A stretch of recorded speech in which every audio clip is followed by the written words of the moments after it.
तो पिछले वीडियो में हमने बात किया था इंडियन काउंसिल एक्ट 1892 के बारे में।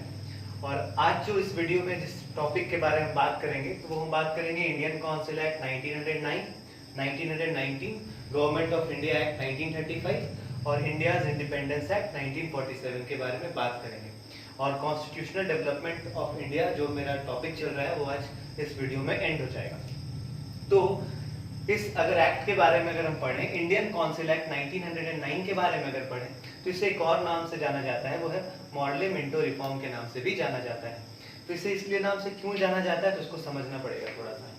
मॉर्ले जो है बेसिकली ये जो मॉर्ले हैं इन्हें हम क्या थे, सेक्रेटरी ऑफ स्टेट्स। जो सेक्रेटरी ऑफ स्टेट्स का जो पद था ब्रिटेन में, उसके हेड कौन थे? मॉर्ले। सेक्रेटरी ऑफ स्टेट्स कौन थे?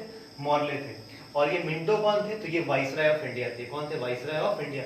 लेकिन ध्यान रखिएगा ये लॉर्ड मिंटो 2 है, ये लॉर्ड मिंटो 2 है, क्योंकि लॉर्ड मिंटो 1 भी governor general of India governor general of Bengal रह चुके थे।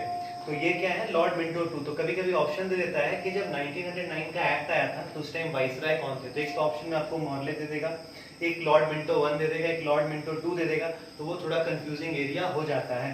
तो जो वाइसराय थे हमारे वो कौन थे? लॉर्ड मिंटो 2 थे। तो इस बात को थोड़ा ध्यान रखिएगा।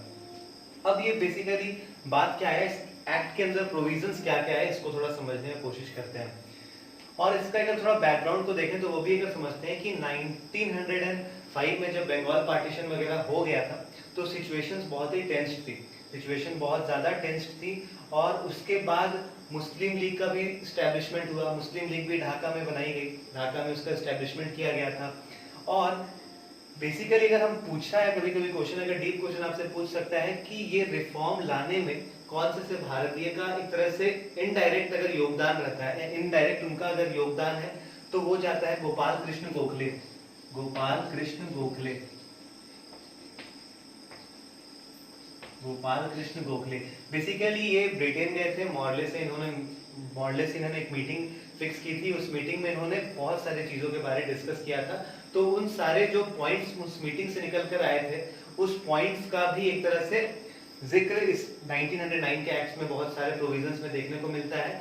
और बेसिकली मुस्लिम लीग भी जो बना था, मुस्लिम लीग की जो एस्टैब्लिशमेंट भी हुई थी, वो भी कहीं ना कहीं जो कम्युनल रिप्रेजेंटेशन हम आगे देखेंगे कि इस एक्ट में मिला था, तो आखिरकार वो इस एक्ट में क्यों मिला वो भी समझने का थोड़ा प्रयास करेंगे। बेसिकली क्या हुआ था कि वहां के कुछ मुस्लिम्स के डेलीगेशन गए थे शिमला में और उन्होंने लॉर्ड मिंटो 2 से मुलाकात की थी और उन्होंने बात किया था कि बेसिकली हमें रिप्रेजेंटेशन चाहिए। अब ये रिप्रेजेंटेशन क्यों चाहिए इसको भी थोड़ा समझना पड़ेगा। बेसिकली हुआ क्या था कि जो ब्रिटेन में जो गवर्नमेंट थी वो बात कर रही थी कि लोकल्स का रिप्रेजेंटेशन अब होना होगा। तो जब वो देख रहे थे कि लोकल्स का रिप्रेजेंटेशन होगा यहाँ पे लेजिस्लेचर में, तो मुस्लिम का नंबर कम है तो उन्हें प्रॉपर रिप्रेजेंटेशन नहीं मिल पाएगा। तो वो क्या करेंगे, वो उन्हें सब कोई माइनॉरिटीज की तरह दबा दिया जाएगा। तो इस प्रॉब्लम को लेकर के जब वो मिंटो से मुलाकात की थी शिमला में, तो लॉर्ड मिंटो ने कहा कि पहले आप एक पॉलिटिकल पार्टी बनाइए। तो उसके बाद ही मुस्लिम लीग का एस्टैब्लिशमेंट हुआ और उसके बाद इस एक्ट में उन्हें कम्युनल रिप्रेजेंटेशन मिला, जो हम आगे भी बात करेंगे। तो बेसिकली ये थोड़ा बहुत एक्स्ट्रा चीज थी जो मैंने आपको बताया। अब प्रोविजंस के अगर हम बारे में अगर बात करें इस एक्ट के बारे में, तो इसमें इलेक्टिव प्रिंसिपल पहली बार बताया गया। मतलब किस तरह जो नॉन ऑफिशियल्स लेजिस्लेचर में जा रहे थे, जो मैंने बात किया था कि जो नॉन ऑफिशियल्स कौन होते हैं, वैसे जो किसी भी ब्रिटिश के जो ऑफिस है, गवर्नमेंट की जो ऑफिस है उसके अंदर काम नहीं करते हैं, तो उनका जो अपॉइंटमेंट लेजिस्लेचर में हो रहा था तो वो किस तरह से अब होगा ये अब पहली बार डिफाइन कर दिया गया। पहली बार इसे क्या कर दिया गया? डिफाइन कर दिया गया। तो इलेक्टिव प्रिंसिपल पहली बार डिफाइन किया गया किसके लिए? For the appointment for non officials in legislature. अब ये जो अपॉइंटमेंट था ये कैसे हो रहा था इसको भी आपको समझना पड़ेगा। ये अपॉइंटमेंट कैसे हो रहा था इसको भी समझेंगे, लेकिन ये जान लीजिए कि ये जो मेथड था वो इनडायरेक्ट इलेक्शन का मेथड था। ये कैसा मेथड था? इनडायरेक्ट इलेक्शन का मेथड था। तो कभी कभी अगर आपसे क्वेश्चन पूछता है कि इनडायरेक्ट इलेक्शन सबसे पहली बार किस एक्ट में देखने को मिला, तो आंसर जाएगा आपका इंडियन काउंसिल एक्ट 1909। लेकिन अगर क्वेश्चन पूछता है कि इनडायरेक्ट इलेक्शन जैसा प्रावधान आपको किस एक्ट में देखने को मिला, तो वो 1892 जाएगा। 1892। अगर डायरेक्टली आपसे पूछे कि इनडायरेक्ट इलेक्शन कहां देखने को मिला, तो ये 1909, क्योंकि इलेक्शन वर्ड 1892 में मेंशन था ही नहीं। तो क्वेश्चन बहुत ही ध्यान से पढ़ना होगा जब भी ऐसे एमसीक्यू आते हैं। तो नॉन ऑफिशियल्स के अपॉइंटमेंट लेजिस्लेटिव काउंसिल्स में इनडायरेक्ट मेथड से होगा। अब ये इनडायरेक्ट मेथड से कैसे होगा ये भी मैं आपको बताता हूँ। उसके पहले आप नेक्स्ट पॉइंट को अगर देखिए तो पहली बात कम्युनल रिप्रेजेंटेशन दिया गया। कम्युनल रिप्रेजेंटेशन पहली बार लेजिस्लेचर में मिला। तो पहला अगर कम्युनल लाइन पे रिप्रेजेंटेशन कौन सा एक्ट प्रोवाइड करता है तो इंडियन काउंसिल एक्ट 1909। और कम्युनल रिप्रेजेंटेशन में किसे रिप्रेजेंटेशन मिला तो ये थे मुस्लिम्स, ये थे मुस्लिम्स को रिप्रेजेंटेशन मिला, ये थे मुस्लिम्स को रिप्रेजेंटेशन मिला। बेसिकली ये सारी चीजें इसलिए हो रही है कि पहले 1857 के रिवॉल्ट के पहले ब्रिटिश क्या चाहती थी, ब्रिटेन जो भी कंपनी रूल थी वो पावर के साथ और दिमाग के साथ लड़ रही थी। लेकिन जब उसको लगा कि हम ऐसे दबाव डाल के प्रेशर करके रूल नहीं कर सकते तो उसने डिवाइड एंड रूल की पॉलिसी को स्टार्ट किया था। तो बेसिकली ये सारे रिजल्ट्स जो देखने को मिल रहे हैं, चाहे वो कम्युनल रिप्रेजेंटेशन का केस हो, ये सारा डिवाइड एंड रूल के जो प्रिंसिपल है उस पर बेस्ड है। तो ये बेसिकली मेरा था। इंडियन काउंसिल एक्ट में कुछ कुछ प्रोविजंस आप इसे नोट कर लीजिए, फिर हम आगे बात करेंगे कि ये इनडायरेक्ट इलेक्शन कैसे होता था और इसमें और क्या क्या प्रोविजंस देखने को मिलते हैं। अब जो हम बात करेंगे वो हम बात करेंगे कि ये इनडायरेक्ट इलेक्शन कैसे काम करता था। तो इनडायरेक्ट इलेक्शन कुछ इस तरह से काम करता था कि जो मेंबर ऑफ म्युनिसिपल कॉर्पोरेशन है, जैसे कि मान लीजिए कि ये अगर उस वक्त का ब्रिटिश इंडिया है और उसमें अगर हम ये एक प्रोविंस ले लें, बंगाल प्रोविंस ले लें, ठीक है, तो इसके अंदर क्या होगा, एक म्युनिसिपल कॉर्पोरेशन होगा। ये म्युनिसिपल कॉर्पोरेशन के जो मेंबर्स होंगे वो किसको वोट करेंगे, फॉर प्रोविंशियल लेजिस्लेचर के लिए। मतलब जो इस प्रोविंस का जो लेजिस्लेचर होगा उसके लिए क्या करेंगे, वोट करेंगे। अब यहाँ पे जो इलेक्टेड मेंबर्स जो चुन के आएंगे वो किसको वोट करेंगे, नॉन ऑफिशियल मेंबर को। किसके लिए, सेंट्रल लेजिस्लेचर के लिए। मतलब मान के चलिए उसको प्रेजेंट डे में अगर कंपेयर करें तो ये मेरा अगर बंगाल है, ये मेरा अगर बंगाल है और यहाँ पे दिल्ली है, दिल्ली है जो कि मेरा क्या है, सेंट्रल लेजिस्लेचर है। ये अभी के केस में मैं बात कर रहा हूँ, सेंट्रल लेजिस्लेचर है। तो यहाँ पे जो मेंबर्स ऑफ म्युनिसिपल कॉर्पोरेशन होंगे वो किसको इलेक्ट करेंगे, प्रोविंशियल लेजिस्लेचर के लिए मेंबर्स को इलेक्ट करेंगे। फिर वो फर्दर क्या करेंगे, यहाँ पे किसको इलेक्ट करेंगे, यहाँ पे सेंट्रल लेजिस्लेचर में जो नॉन ऑफिशियल्स जाएंगे उनको चुनाव कराएंगे। तो बेसिकली यहाँ पे डायरेक्ट पीपल का पार्टिसिपेशन नहीं है, डायरेक्ट आम जनता का यहाँ पे पार्टिसिपेशन नहीं है। वो मेंबर्स को चुन करके सेंट्रल लेजिस्लेचर में भेज नहीं रहे। तो बेसिकली ये किस टाइप का इलेक्शन हो गया, मेरा इनडायरेक्ट इलेक्शन हो गया। तो बेसिकली कभी कभी क्रोनोलॉजी आपसे पूछ सकता है कि इनडायरेक्ट इलेक्शन जो इंडियन काउंसिल एक्ट 1909 में देखने को मिल रहा था उसमें कौन किसको वोट करता था। तो म्युनिसिपल कॉर्पोरेशन के मेंबर्स किसको वोट करते थे, तो वो ये वोट करते थे उसको जो कि प्रोविंशियल लेजिस्लेचर में जाएगा। फिर वो वोट करते थे किस, उससे जो चुने हुए मेंबर्स हुए, जो इलेक्टेड मेंबर्स हुए, वो किसे वोट करते थे, नॉन ऑफिशियल्स को वोट करते थे। मान लीजिए एक सीट है उस पर 4 कैंडिडेट खड़ा है जो नॉन ऑफिशियल्स कैंडिडेट है, तो उसके लिए वोटिंग कौन करेंगे, जो इलेक्टेड मेंबर्स है प्रोविंशियल लेजिस्लेचर में वो वोटिंग करेंगे। तो ये बात समझ में आ गई होगी आपको इनडायरेक्ट इलेक्शन के बारे में, आप इसे नोट कर लीजिए। अब हम बात करते हैं कुछ और प्रोविजंस के बारे में बात करते हैं जो इस एक्ट में देखने को मिला। तो बेसिकली हमने बात किया था कि कम्युनल रिप्रेजेंटेशन इसमें देखने को मिला। तो क्या सिर्फ कम्युनल रिप्रेजेंटेशन था, नहीं, यहाँ पे जो इस एक्ट में जो रिप्रेजेंटेशन था इसको कैटेगरीज में बांटा गया था, इसे कैटेगरीज में बांटा गया था। अब जो हमारा लेजिस्लेचर है वो 2 जगह है, एक प्रोविंस में है और एक सेंट्रल लेवल पे। तो जो प्रोविंस में है वहां पे कैटेगरीज क्या क्या बांटी गई, तो एक जनरल कैटेगरी बांटी गई, एक स्पेसिफिक कैटेगरी बांटी गई और एक चैम्बर ऑफ कॉमर्स कैटेगरी बांटी गई। तो बेसिकली पूछता है कभी कभी कैटेगरीज में कि प्रोविंशियल जो रिप्रेजेंटेशन था वो किन किन कैटेगरीज में डिवाइडेड था, तो वो जनरल, स्पेसिफिक और चैम्बर ऑफ कॉमर्स में डिवाइडेड था। और सेंट्रल लेवल पे अगर हम बात करें तो सेंट्रल लेवल पे ये 3 तो थी ही थी पहले से। एक एडिशनल जो कम्युनल रिप्रेजेंटेशन जो देखने को मिला वो यहाँ पे मुस्लिम्स का था। तो बेसिकली मुस्लिम्स का रिप्रेजेंटेशन प्रोविंशियल लेजिस्लेचर में नहीं था, वो कहाँ पे था, सेंट्रल लेजिस्लेचर में था। तो ये इंपॉर्टेंट है। और बेसिकली इनका रिप्रेजेंटेशन कैसे था, तो इन्हें सेपरेट इलेक्टोरेट प्रोवाइड किया गया था। क्या प्रोवाइड किया गया था, सेपरेट इलेक्टोरेट। अब ये सेपरेट इलेक्टोरेट क्या होता है इसको समझते हैं।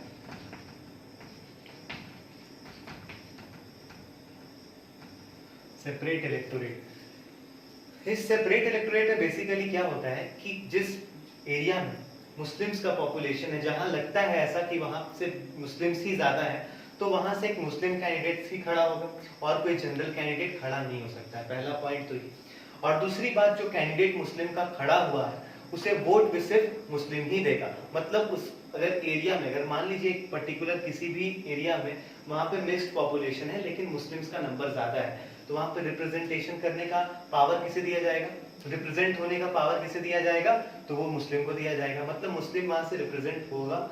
और दूसरी बात, उस मुस्लिम जो वहां से खड़ा हुआ है उससे वोट कौन करेगा, तो सिर्फ मुस्लिम्स ही करेंगे, जो रेस्ट जो अदर कम्युनिटी के लोग हैं वो उसे वोट नहीं करेंगे। तो ये होता है मेरा सेपरेट इलेक्टोरेट।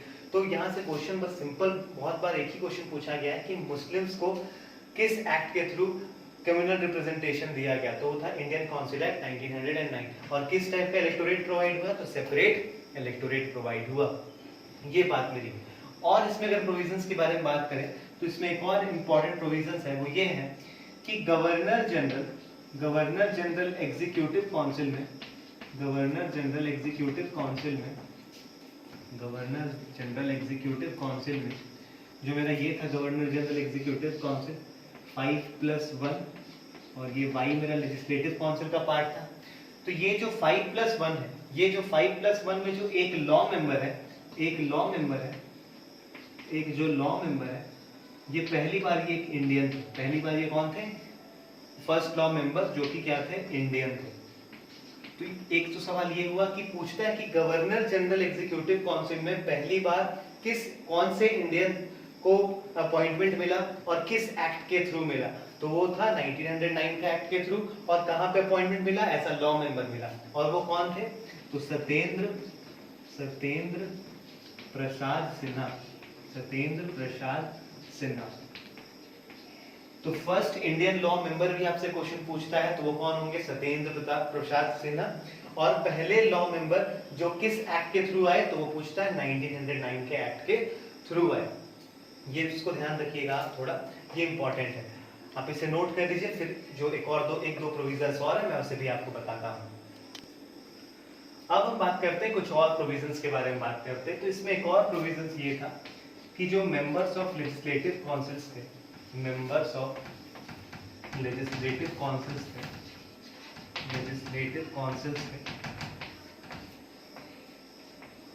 उनके नंबर को बढ़ा दिया गया। उनका नंबर को क्या किया गया, नंबर को इंक्रीज कर दिया गया। तो कितना किया गया ये देखते हैं। तो 5+1 तो मेरा ये थे एग्जीक्यूटिव काउंसिल के अंदर थे, प्लस जो वाई थे, वाई मेंबर जो लेजिस्लेटिव काउंसिल्स में थे। अब यहाँ पे क्या कर दिया गया कि 16 मिनिमम होने चाहिए और 60 मैक्सिमम होने चाहिए। तो इंक्रीज कर दिया गया यहाँ पे लेजिस्लेटिव काउंसिल्स के नंबर को क्या कर दिया गया, इंक्रीज कर दिया गया। और इसमें और इम्पोर्टेंट पॉइंट्स जो बचता है वो ये है कि जो बजट था, बजट पे आप डिस्कस भी कर सकते हैं एंड इसके अगेंस्ट में रिजोल्यूशन भी आप ला सकते हैं and can move resolution against it. इसके अगेंस्ट आप रिजोल्यूशन भी ला सकते हैं। और इसमें क्या कि वोट, इसका मतलब वोट भी करने का परमिशन मिल गया बजट में। यानी कि बजट में अब डिस्कशन भी हो सकता है और वोटिंग भी हो सकती है। तो पहले हमने देखा था 1861 में ना डिस्कशन होता था ना वोटिंग होती थी। 1892 में डिस्कशन स्टार्ट हुआ, वोटिंग नहीं हुई, और अब यहाँ पे डिस्कशन भी हो रहा है और वोटिंग भी हो रही है। और सप्लीमेंट्री क्वेश्चन जो था, जो मैंने बताया था आपको पिछले वीडियो में, सप्लीमेंट्री क्वेश्चन जो थे इसको पूछने की परमिशन दे दी गई। मतलब कैन बी आस्क्ड, मतलब अब सप्लीमेंट्री क्वेश्चन भी पूछा जा सकता है। सप्लीमेंट्री क्वेश्चंस का मतलब ये हुआ कि जो नॉर्मल क्वेश्चंस होते हैं, जो नॉर्मल आप कोई भी मेंबर किसी भी मतलब मिनिस्टर या किसी से सवाल पूछता है तो उसको एडवांस नोटिस देना पड़ता है और उसका जो आंसर आता है वो रिटन आता है। लेकिन अगर कुछ अर्जेंसी रही और आपको तुरंत सवाल पूछना रहा तो उसके केस में क्या होता है कि आप सवाल पूछ सकते हैं और उसका जवाब आपको ओरली दे दिया जाएगा, तो उसे हम सप्लीमेंट्री क्वेश्चंस कहते हैं। तो सप्लीमेंट्री क्वेश्चंस भी अब यहाँ पे पूछे जा सकते हैं जो 1892 में अलाउड नहीं था। तो बेसिकली ये एक मेरा पिक्चर था 1909 के बारे में। तो ये सारे प्रोविजंस बहुत इंपॉर्टेंट है और 1909 एग्जाम में काफी बार पूछा जा चुका है। तो 1909 काफी इंपॉर्टेंट है। आप इसे नोट कर लीजिए, फिर हम इंडियन काउंसिल एक्ट 1919 के बारे में बात करेंगे। अब हम बात करेंगे गवर्नमेंट ऑफ इंडिया एक्ट 1919 के बारे में बात करेंगे। तो बेसिकली ये जो एक्ट आया था, ये एक रिफॉर्म के कारण आया था, मतलब उस रिफॉर्म के बाद आया था, उसे कहते हैं मॉन्टेग्यू किल्सफोर्ड रिफॉर्म के बाद आया था। बेसिकली इसमें हुआ क्या था, इसको मैं समझाता हूँ आपको। पहले ये जान लीजिए कि मॉन्टेग्यू क्या थे। तो ये सेक्रेटरी ऑफ स्टेट्स थे, और किल्सफोर्ड कौन थे, वाइसरॉय थे। तो क्वेश्चन पूछता है कि जब ये एक्ट पास हुआ तो इंडिया के वाइसरॉय कौन थे। तो मॉन्टेग्यू को टिक नहीं करना है, किसे टिक करना है, हमें किल्सफोर्ड को टिक करना है। या पूछ सकता है उस वक्त सेक्रेटरी ऑफ स्टेट्स कौन थे, तो वो थे मॉन्टेग्यू थे। याद रखिएगा, ऐसा क्वेश्चन जब भी अगर आपको आता है तो कंफ्यूजिंग एरिया अगर आपको दूर करना है तो उसका एक सिंपल सा ट्रिक है। ट्रिक क्या है, बेसिकली कोई भी चीज होता है, आप अगर किसी दो व्यक्ति का नाम लेना चाहेंगे तो पहला उसी का नाम लेंगे जो पावरफुल होगा। पहला कौन होगा, जो पावरफुल होगा। तो ये मॉन्टेग्यू है जो सेक्रेटरी ऑफ स्टेट थे, ज्यादा पावरफुल है वाइसरॉय से। तो जो पहला नाम जो भी आपको देखने को मिलेगा वो किसका होगा, सेक्रेटरी ऑफ स्टेट्स का, और दूसरा नाम किसका होगा, वाइसरॉय का। जैसे हमने लिखा था मॉर्ले मिंटो, तो मॉर्ले वहां भी सेक्रेटरी ऑफ स्टेट्स थे और मिंटो कौन थे, वाइसरॉय थे। तो ये ध्यान रखिएगा, ऐसे क्वेश्चन आपका गलत नहीं होगा। अब ये हुआ क्या, समझते हैं इस बात को। तो 20 अगस्त 1917 को ये जो मॉन्टेग्यू है, जो सेक्रेटरी ऑफ स्टेट्स है, ये कहाँ बैठे हुए हैं, ब्रिटेन में। इन्होंने ब्रिटिश के पार्लियामेंट में कुछ अनाउंसमेंट की। उस अनाउंसमेंट को कहा जाता है मॉन्टेग्यू डिक्लेरेशन। उस अनाउंसमेंट इसको क्या कहा जाता है, मॉन्टेग्यू डिक्लेरेशन कहा जाता है। इसमें हुआ क्या, इस बात को समझते हैं। तो इसमें कहा गया कि एक भारत में एक रिस्पॉन्सिबल गवर्नमेंट की स्थापना की जाएगी, रिस्पॉन्सिबल गवर्नमेंट की स्थापना की जाएगी। हालांकि इसके पहले जो बात चल रही थी वो बात चल रही थी कि अल्टीमेट सेल्फ गवर्नमेंट के बारे में बात कर रही थी। तो मतलब सेल्फ गवर्नमेंट मतलब हो गया कि आप ज्यादा पावर इंडियंस को दे दे रहे हैं। अब ये एक रिस्पॉन्सिबल गवर्नमेंट है, तो मतलब एक रिस्पॉन्सिबिलिटी आपको वो गवर्नमेंट निभाएगी, बट वो किसके अंडर में कंट्रोल करेगी ये जिक्र नहीं था। लेकिन फिर भी यहाँ पे पहली बार एक जो गवर्नमेंट आएगी वो रिस्पॉन्सिबल गवर्नमेंट आएगी।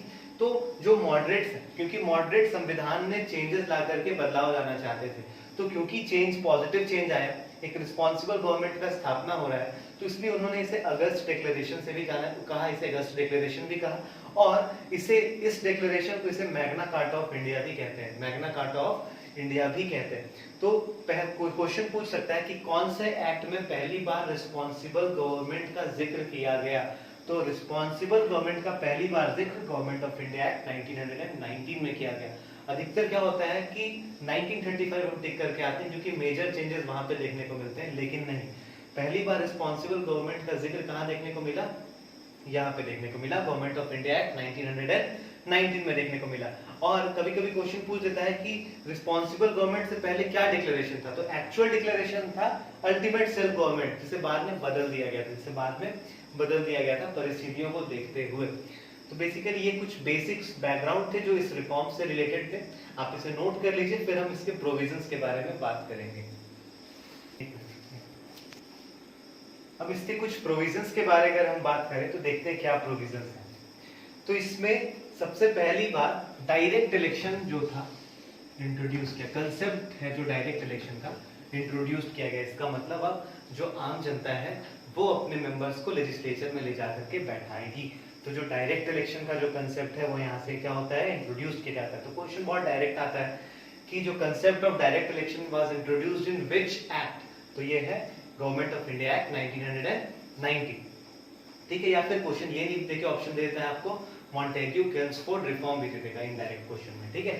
तो ये प्रोविजन तो ये हुआ मेरा।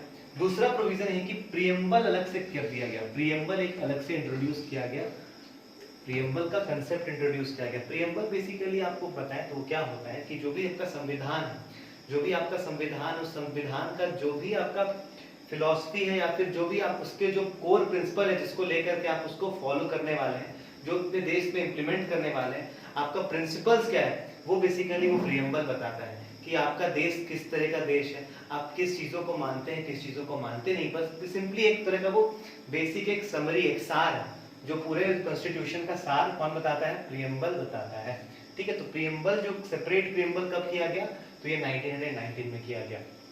तीसरा प्रोविजन ये है कि प्रोविंस में डायआर्की का कंसेप्ट इंट्रोड्यूस्ड हुआ, प्रोविंस में डायआर्की का कंसेप्ट इंट्रोड्यूस्ड हुआ। पहली बात तो ये कि ये डायआर्की होता क्या है, और दूसरी बात कि ये प्रोविंस में इंट्रोड्यूस किया गया। सबसे इंपॉर्टेंट है ये प्रोविंस में इंट्रोड्यूस किया गया। कई बार होता क्या है ये प्रोविजन तो हमें याद रहता है, इंट्रोडक्शन ऑफ डायरार्की, लेकिन हम आगे भूल जाते हैं कि कहाँ पर इंट्रोड्यूस किया गया। तो ये प्रोविंस में इंट्रोड्यूस किया गया। और डायरार्की का मतलब होता है द्विशासन। डायरार्की का मतलब क्या होता है? द्विशासन होता है। तो इसका मतलब क्या है? अब जो एक प्रोविंस है, अगर मैं बात करूं तो ये अगर प्रोविंस है, कोई भी प्रोविंस है, तो प्रोविंस में दो कोई है। एक तो प्रोविंस में जो गवर्नर जनरल बैठा हुआ है, वो गवर्नर जनरल जो बैठा हुआ है वो है, और एक वहां की लेजिस्लेचर है, एक वहां की लेजिस्लेचर है। तो अब क्या किया गया? द्विशासन, मतलब दो कोई शासन करेगा। इसका मतलब है कि प्रोविंस में कितने कोई शासन करेंगे? अब दो कोई शासन करेंगे। तो दो कोई कौन हो गया मेरा? एक गवर्नर हो गया और एक लेजिस्लेचर हो गया। तो अब शासन करने के लिए ऐसा तो नहीं है ना कि कौन के किस किस मतलब एरियाज में शासन करेंगे, ये भी डिफाइन करना पड़ेगा। तो इस प्रोविजन से जो सब्जेक्ट मैटर है, किस एरिया में आपको लॉ बनाना है, किस एरिया में आप लॉ बनाएंगे, वो अलग कर दिया गया। तो यहाँ पे क्या किया गया? जो सब्जेक्ट है उसे अलग कर दिया गया। जैसे कि हमारे यहाँ यूनियन लिस्ट होती है, स्टेट लिस्ट होती है, कंकरेंट लिस्ट होती है, जिसमें एक सेंट्रली सिर्फ लॉ बना सकती है, कुछ में सिर्फ स्टेट लॉ बनाएगी और किसी में दोनों लॉ बना सकती है। तो बेसिकली यहाँ पे भी कुछ वैसा ही कंसेप्ट देखने को मिला। तो जो एरियाज जिन्हें दो पार्ट में बांटा गया, एक रिजर्व सब्जेक्ट्स कुछ हो गए और कुछ ट्रांसफर्ड सब्जेक्ट हो गए।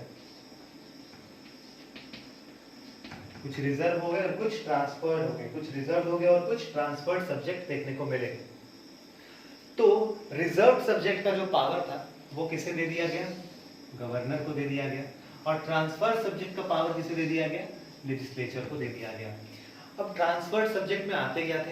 तो बेसिक जो भी एरियाज आपका हो गया, जो उतना इंपॉर्टेंस आपका रखता नहीं है, वो सारे के सारे किस में आ गए? ट्रांसफर्ड सब्जेक्ट में आ गए। और जो इंपॉर्टेंट एरिया, जो सबसे पावरफुल जो सब्जेक्ट एरियाज है, जो लॉ का एरिया है, वो किसे दे दिया गया? गवर्नर को दे दिया गया। जैसे कि फाइनेंस, जैसे कि इन्हें क्या प्रोवाइड, किस किस एरिया में बनाने का लॉ मिला? फाइनेंस,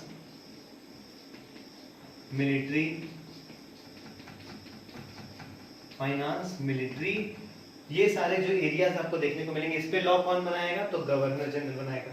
और लेजिस्लेचर क्या बनाएगी? जो इसके अलावा जैसे और भी सारे जो एरियाज, जैसे कि कहीं रोड को बनवाना है, कहीं स्कूल खुलवाना है, तो जो बेसिक चीजें हैं वो किसके पास है? लेजिस्लेचर के पास है। लेकिन जो बड़ा पावर है, फाइनेंस, जो मेन पैसा का जो मेन एरियाज है, उस पे लॉ कौन बनाएगा? गवर्नर। तो बेसिकली यहाँ पे लॉ बनाने का पावर तो दे दिया गया लेजिस्लेचर को, लेकिन वो जो लॉ बन रहा है, वो लॉ कौन से, ये किस सब्जेक्ट में बना सकते हैं? सिर्फ ये ट्रांसफर्ड सब्जेक्ट में बना सकते हैं, जो कि उतना इंपॉर्टेंस नहीं है। अब अगर आपको मान लीजिए कहीं कुछ डेवलपमेंट करना है, कहीं रोड ही बनाना है सिंपली, तो आपको उसके लिए पैसा चाहिए। अब वो पैसा कौन अलॉट कराएगा? गवर्नर अलॉट कराएगा। लेकिन अगर इसका मन ही नहीं करेगा पैसा को अलॉट कराने का, तो वो कुछ नहीं कर सकते बैठ के। तो यहाँ पे पावर है इसके पास लॉ बनाने का, लेजिस्लेचर के पास, लेकिन उतने पावरफुल ये है नहीं जितना पावरफुल गवर्नर देखने को मिलता है। तो ये होता है मेरा डायरार्की का कंसेप्ट। आप इसे नोट कर लीजिए, फिर हम आगे और प्रोविजंस के बारे में बात करेंगे। अब और भी प्रोविजंस के बारे में अगर हम बात करें तो देखते हैं इसमें और भी क्या प्रोविजंस हैं। तो यहाँ पे जो आप देखिए, प्रोविंशियल लेजिस्लेचर को पावर दे दिया गया है कि वो लॉ बना सकती है, तो वो अपना बजट भी खुद बनाएगी। तो यानी कि प्रोविंशियल लेजिस्लेचर अब अपना बजट भी खुद बना सकती है। तो पहली बार प्रोविंशियल लेजिस्लेचर को अपना बजट बनाने का पावर कौन सा एक्ट देता है? तो ये 1919 देता है। अब यहाँ पे एक और जो प्रोविजंस आती है वो बहुत ही फैक्चुअल है और बहुत ज्यादा इंपॉर्टेंट है, आपको हिस्ट्री में इसके बारे में बताया जाएगा कि ये क्या है कि हाई कमिश्नर का इस्टेब्लिशमेंट कहाँ? फॉर इंडिया इसकी, लेकिन इसकी ऑफिस कहाँ होगी? लंदन में। तो भारत का हाई कमिश्नर कहाँ बैठेगा? लंदन में। मतलब एक तरह का दूतावास टाइप का ये चीज आपको वहां पे देखने को मिलेगा। और इसका टेन्योर क्या होगा? 6 साल का इसका टेन्योर होगा। मतलब जो भी अपॉइंट होंगे हाई कमिश्नर में, वो कितने सालों के लिए होंगे? 6 सालों के लिए होंगे। तो क्वेश्चन बहुत सिंपल आता है कि कौन से एक्ट से हाई कमिश्नर फॉर इंडिया का एस्टैब्लिशमेंट किया गया? तो ये है आपका एक्ट ऑफ 1919। ये इंपॉर्टेंट हो गया, दो प्रोविजंस। तीसरे प्रोविजन की बात करें तो अब जो सेक्रेटरी ऑफ स्टेट्स है, उनका पेमेंट अब कौन पे करेगा? ब्रिटिश रेवेन्यू से पेड होगा। अब देखिए क्या हो रहा था कि 93 में हमने देखा था कि कोर्ट ऑफ डायरेक्टर्स और बोर्ड ऑफ कंट्रोल का जो पैसा था वो कौन किसे पे करना था, तो वो इंडियंस को पे करना था, मतलब कंपनी को पे करना था उस टाइम। लेकिन कंपनी किससे पैसा ले रही थी, भारतीयों से ले रही थी। तब से लेकर के जब सेक्रेटरी ऑफ स्टेट्स का भी स्टैब्लिशमेंट हुआ उसके बाद से जो उनको पैसा दिया जा रहा था वो भारतीय ही दे रहे थे, मतलब यहाँ की जो ब्रिटिश गवर्नमेंट थी वो पैसा दे रही थी। तो यहाँ पे जो पैसा जा रहा है वो किसका जा रहा है, भारतीयों का जा रहा है। लेकिन अब जो सेक्रेटरी ऑफ स्टेट्स का पैसा जो पेड किया जाएगा वो ब्रिटिश रेवेन्यू से जाएगा, मतलब वो ब्रिटेन से पैसा उन्हें डायरेक्टली दिया जाएगा, यानी कि एक इंपॉर्टेंट पॉइंट है ये।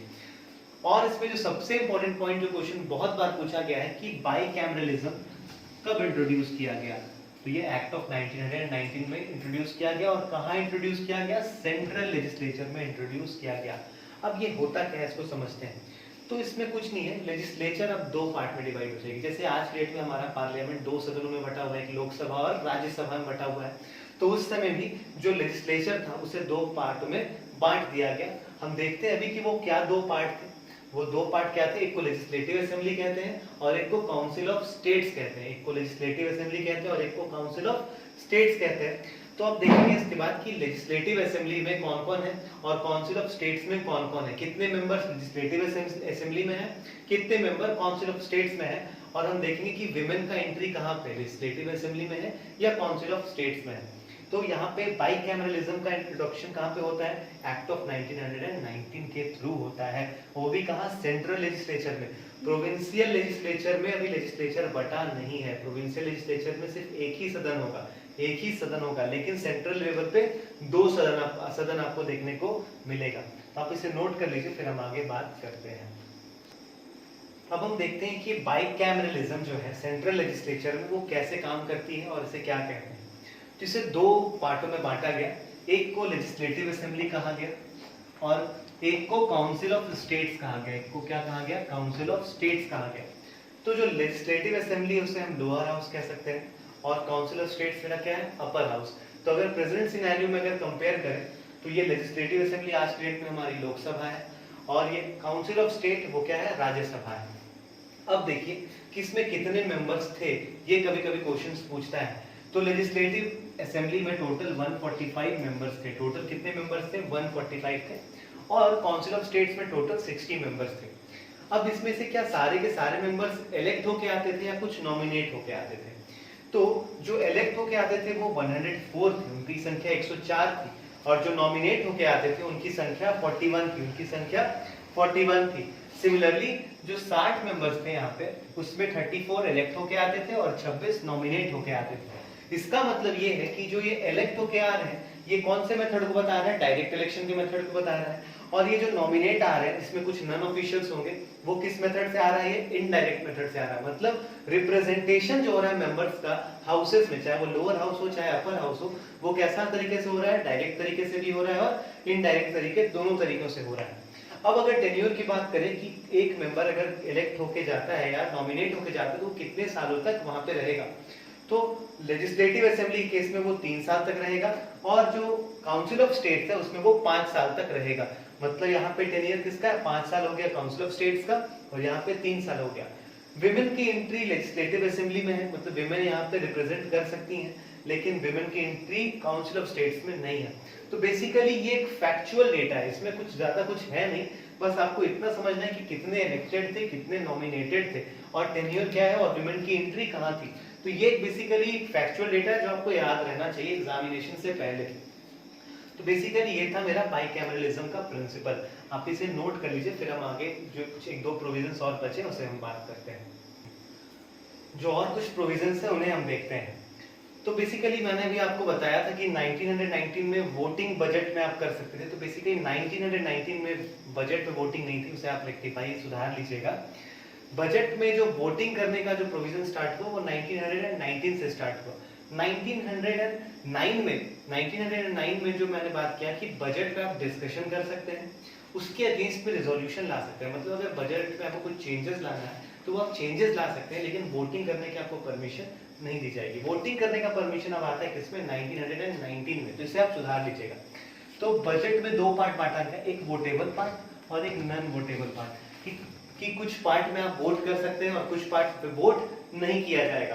तो जो 1/3 पार्ट था बजट का उस पर वोट किया जा सकता था और रेस्ट जो 2/3 पार्ट हुआ उस पर वोट नहीं किया जा सकता था। तो ये प्रोविजन ध्यान रखिएगा।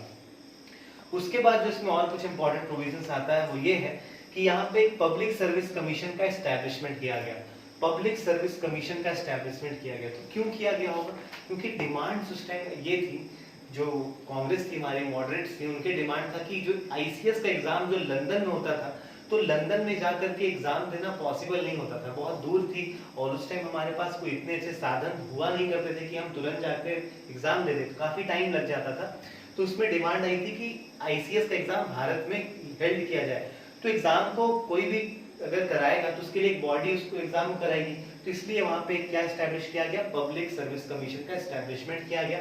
और पहला एग्जाम जो आईसीएस का पहला एग्जाम भारत में था वो कब हेल्ड हुआ? 1920 में हुआ। कहाँ पे हुआ? फरवरी में हुआ था। और कहाँ पे हुआ? इलाहाबाद में हुआ था। तो क्वेश्चन पूछता है कभी कभी कि आईसीएस का पहला एग्जाम भारत में कब हुआ था और कहाँ पे हुआ था? तो वो फरवरी 1920 में हुआ था। और कहाँ पे हुआ था? इलाहाबाद में हुआ था। ये बेसिक कुछ इंपॉर्टेंट प्रोविजंस हैं 1919 से। इसमें जो एक और इंपॉर्टेंट प्रोविजन है तो वो ये है कि इसने कहा कि 10 साल के बाद एक स्टैट्यूटरी कमीशन का एस्टैब्लिशमेंट होगा। After 10 years establishment of statutory commission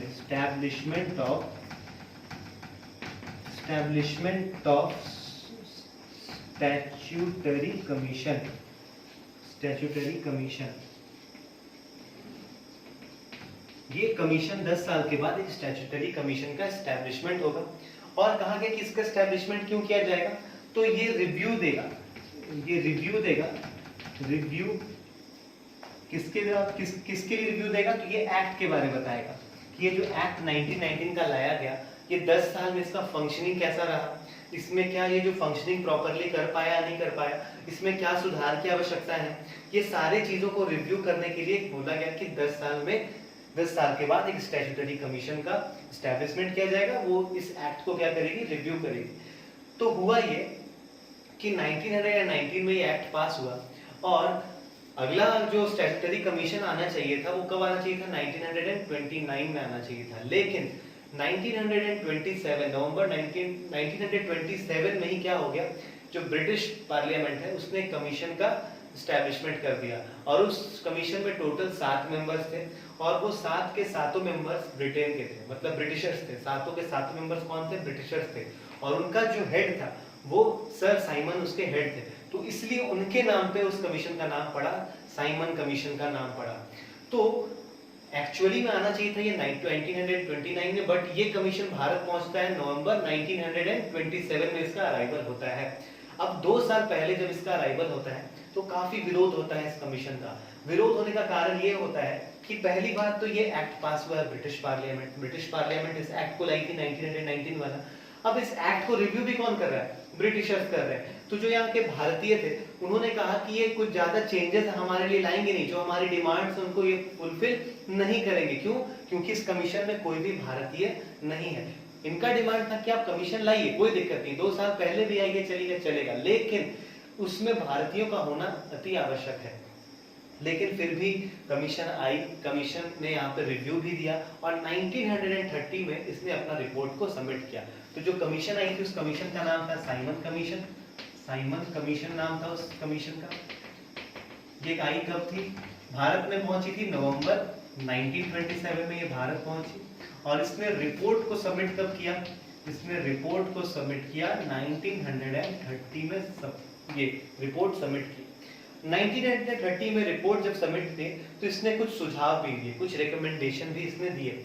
अब वो रिकमेंडेशन पे बहुत सारे बवाल हुए क्योंकि जो भारत में जो भी नेता थे, जो भारत का प्रतिनिधि कर रहे थे और जो पॉलिटिकल पार्टीज थी उसमें कुछ सपोर्ट में थे और कुछ सपोर्ट में नहीं थे। तो एक बहुत ही कंफ्यूजन टाइप का एक क्रिएट हो गया जो बहुत ही दिक्कत पैदा कर रहा था इनको एक्ट के थ्रू लाने में। तो फिर उसके बाद 3 राउंड टेबल कॉन्फ्रेंस किए गए। वो तीनों राउंड टेबल कॉन्फ्रेंस आपको हिस्ट्री में पढ़ाया जाएगा। उस तीनों राउंड टेबल कॉन्फ्रेंस में सारे मतलब चर्चाएं हुई कि ये जो रिकमेंडेशंस है या ये जो रिपोर्ट्स है उसके बारे में डिटेल में डिस्कशन हुआ। वो कह रहे थे कि ये रिकमेंडेशन ये कमीशन दिया है, इसको फॉलो करेंगे कि नहीं करेंगे। तो जो कुछ पॉलिटिकल पार्टीज थी वो एग्री कर रही थी, कुछ नहीं एग्री कर पा रही थी। फिर फाइनली इसके कुछ रिकमेंडेशन को एक्सेप्ट किया गया और भी कुछ संशोधन ब्रिटिश पार्लियामेंट ने किए, और इसके बाद जो एक्ट आया वो था गवर्नमेंट ऑफ इंडिया एक्ट 1935 का एक्ट आया।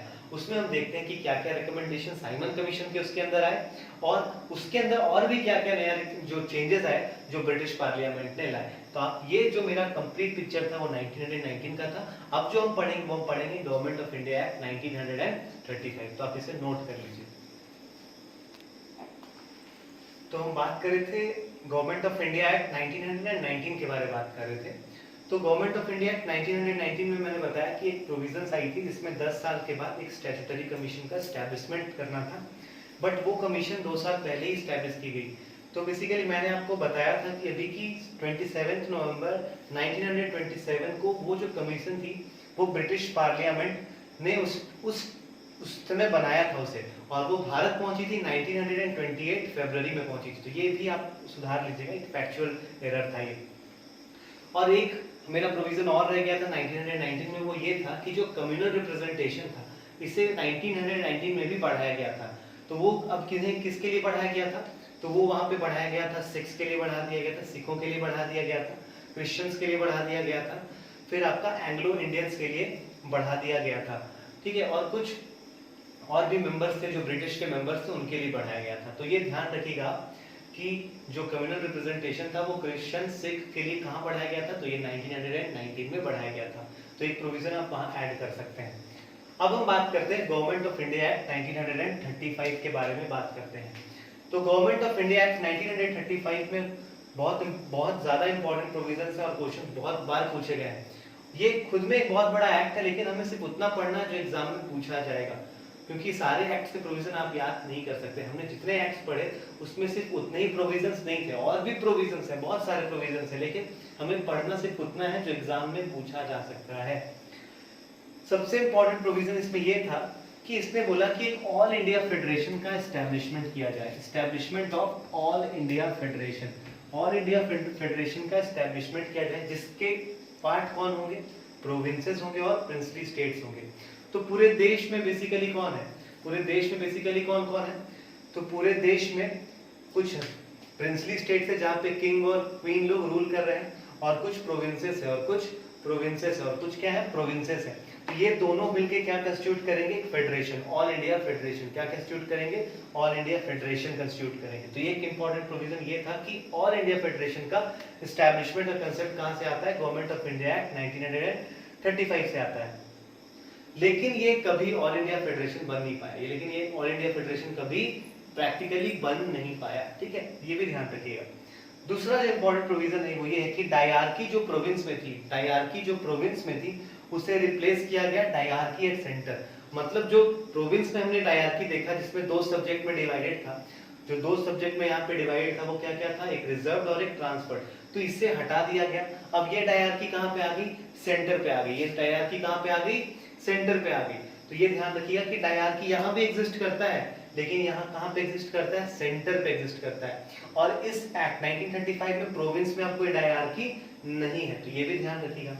तीसरा जो प्रोविजन इसमें ये आता है कि आरबीआई का एस्टैब्लिशमेंट किया गया, आरबीआई का एस्टैब्लिशमेंट किया गया। क्योंकि अब बेसिकली क्या हो रहा है कि आपको अगर देश चलाना है तो आपके पास जो मनी का रोटेशन होना चाहिए वो तो प्रॉपर होना चाहिए, और अगर मनी का रोटेशन हो रहा है तो एक बॉडी होनी चाहिए जो उसको देखे, सही से उसकी तरह उस पर निगरानी रखे, ताकि जो मनी का जो फ्लो है वो डिस्टर्ब नहीं हो और किसी गलत हाथों में ना जाए। तो बेसिकली एस्टैब्लिशमेंट किसका किया गया? Reserve Bank of India, RBI का एस्टैब्लिशमेंट किया गया to control the currency and credit of the country, to control the currency and credit of the country. इसके लिए आरबीआई का एस्टैब्लिशमेंट किया गया। तो सिंपली क्वेश्चन पूछता है कि आरबीआई का एस्टैब्लिशमेंट किस एक्ट के थ्रू हुआ? तो गवर्नमेंट ऑफ इंडिया एक्ट 1935 के थ्रू हुआ। उसके बाद आप देखिए कम्युनल रिप्रेजेंटेशन को और बढ़ाया गया यहाँ पे। अब ये कम्युनल रिप्रेजेंटेशन किसके लिए बढ़ाया गया? तो बहुत इंपॉर्टेंट है यहाँ पे, विमेन, लेबर और शेड्यूल कास्ट। विमेन, लेबर और शेड्यूल कास्ट के लिए इसको रिप्रेजेंटेशन को बढ़ाया गया। मतलब अब ये भी अलग से रिप्रेजेंट किए जाएंगे, ये भी अलग से रिप्रेजेंट किए जाएंगे, तो ध्यान रखिएगा इस चीज को। लेकिन जो शेड्यूल कास्ट है उन्हें ज्वाइंट इलेक्टोरेट दिया जाएगा, उन्हें सेपरेट इलेक्टोरेट की डिमांड नहीं होगी, क्योंकि बी आर अम्बेडकर ने सेपरेट इलेक्टोरेट का मांग किया था। फिर उसके लिए महात्मा गांधी ने अनशन पे बैठे थे, फिर उनके बाद दोनों के बीच में समझौता हुआ। फिर बात क्या आई कि आपको अलग से जो आपका रिप्रेजेंटेशन जो सीट होगा उसके नंबर को हम क्या करेंगे, बढ़ा देंगे। तो यहाँ पे जो रिप्रेजेंटेशन दिया गया वो कम्युनल लाइन पे दिया गया और विमेन को दिया गया, लेबर को दिया गया और आपके शेड्यूल क्लास को दिया गया। तो ये ध्यान रखिएगा। इसके बाद फेडरल कोर्ट का एस्टैब्लिशमेंट किया गया 1937। जैसे कि हमारे हाई कोर्ट्स हैं वैसे फेडरल कोर्ट्स थे जो हर एक प्रोविंस में होंगे और प्रिंसली स्टेट्स में होंगे, उनका एस्टैब्लिशमेंट किया गया कब, 1937 में किया गया। एक और इम्पोर्टेंट प्रोविजन वो ये है कि जो बर्मा था उसे ब्रिटिश इंडिया से सेपरेट कर दिया गया। जो बर्मा का पार्ट है उसे ब्रिटिश इंडिया से सेपरेट कर दिया गया और ये सेपरेट किया गया था, ये भी 1937 में ही सेपरेट हुआ था। और ये भी ध्यान रखिए कि बर्मा किस एक्ट के थ्रू सेपरेट होता है, तो वो गवर्नमेंट ऑफ इंडिया एक्ट 1935 के थ्रू सेपरेट होता है। उसके बाद जो एक और इम्पोर्टेंट प्रोविजन जो है यहाँ पे वो ये है कि अब दो नए प्रोविंस का एस्टैब्लिशमेंट किया गया।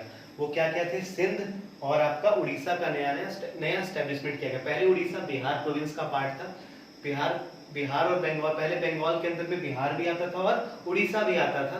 फिर क्या किया गया, बिहार को अलग कर दिया गया और उसके बाद फिर बिहार को और उड़ीसा एक में, मतलब बिहार कई पार्ट में उड़ीसा भी आता था और बंगाल अलग हो गया था। फिर बिहार से अलग किसे किया गया, उड़ीसा को अलग किया गया और ये सिंध को अलग किया गया। तो दो नए प्रोविंस कौन से बने थे गवर्नमेंट ऑफ इंडिया एक्ट 1935 से, तो वो आपका बिहार नहीं, उड़ीसा और सिंध था। तो ये ध्यान रखिएगा।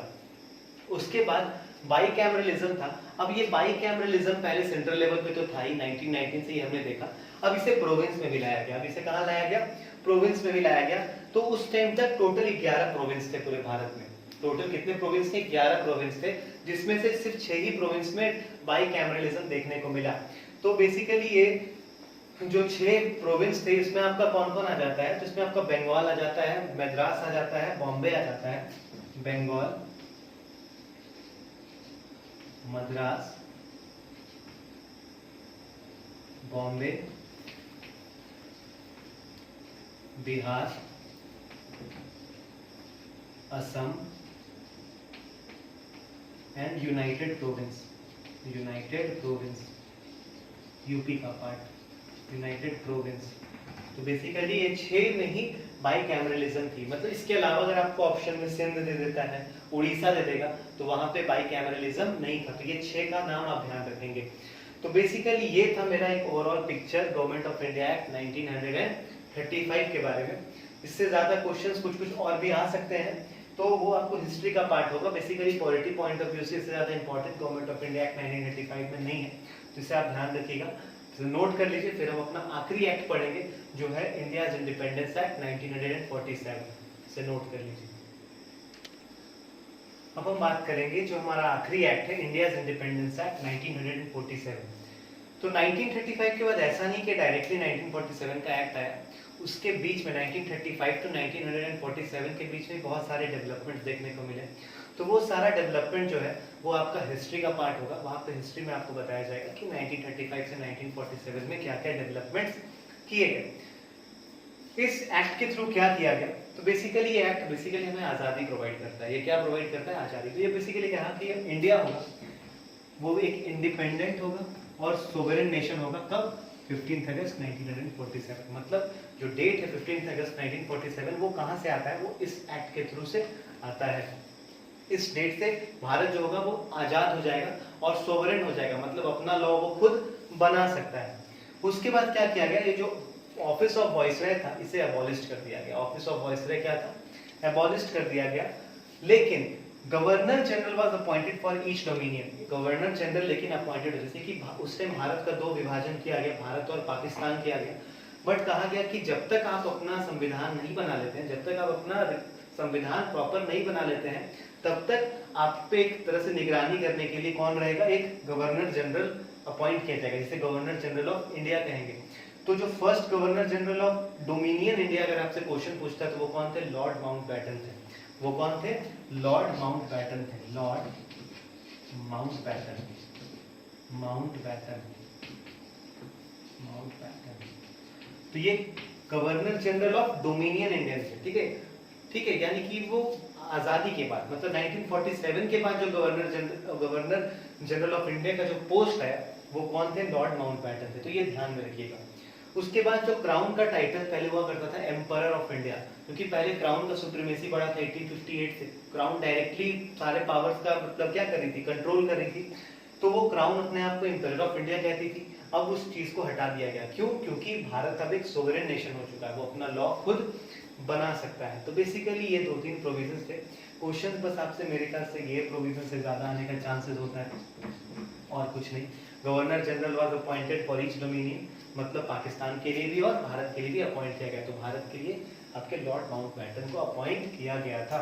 तो ये था बेसिकली मेरा इंडियन इंडिपेंडेंस एक्ट 1947, जहां तक हम पढ़े कि कैसे कैसे कॉन्स्टिट्यूशनल डेवलपमेंट किए गए।